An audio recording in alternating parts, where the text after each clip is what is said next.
Me? I was raised in a car. And when you live in a car, you're not worried about storms and lightning. You're afraid of a tow truck. My mother and I moved into the Mercury when she was 17, and I was a newborn. So our car, at the edge of a trailer park in the middle of Florida, was the only home I ever knew. We lived a dot-to-dot life, never thinking too much about the future. The old car had been bought for my mother on her 16th birthday. The 1994 Mercury Topaz automatic had once been red, but was now covered in several coats of white from my mother painting the car every few years, as if it were a house. The red paint still appeared under scratches and scrapes.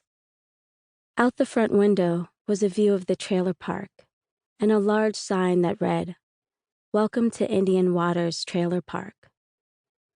Our car was turned off under a sign that said visitors parking. My mother thought we'd only be there for a month or two, but we stopped there for 14 years.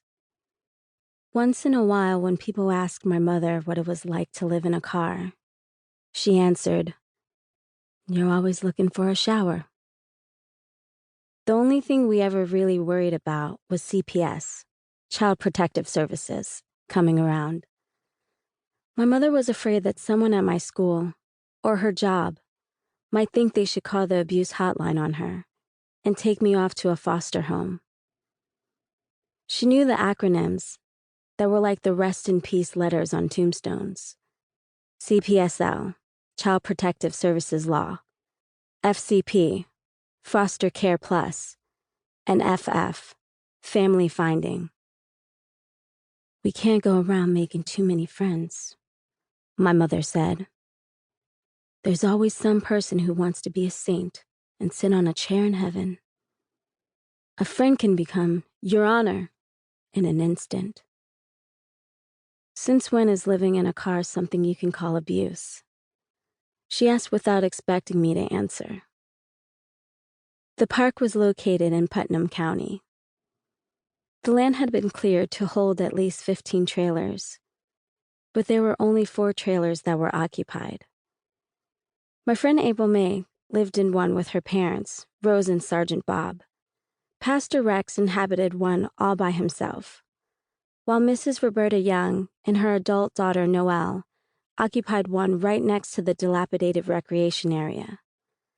A Mexican couple, Corazon and Ray, lived in a trailer toward the back of the park, far from the entrance and our car. We were not in the south of Florida, near the warm beaches and the Gulf of Mexico. We were not near the orange groves or close to St. Augustine, the oldest city in America. We were not near the Everglades, where clouds of mosquitoes and a thick canopy of vines protected delicate orchids. Miami, with its sounds of Cuban music and streets filled with convertibles, was a long drive. Animal Kingdom and the Magic Kingdom were miles away. We were nowhere.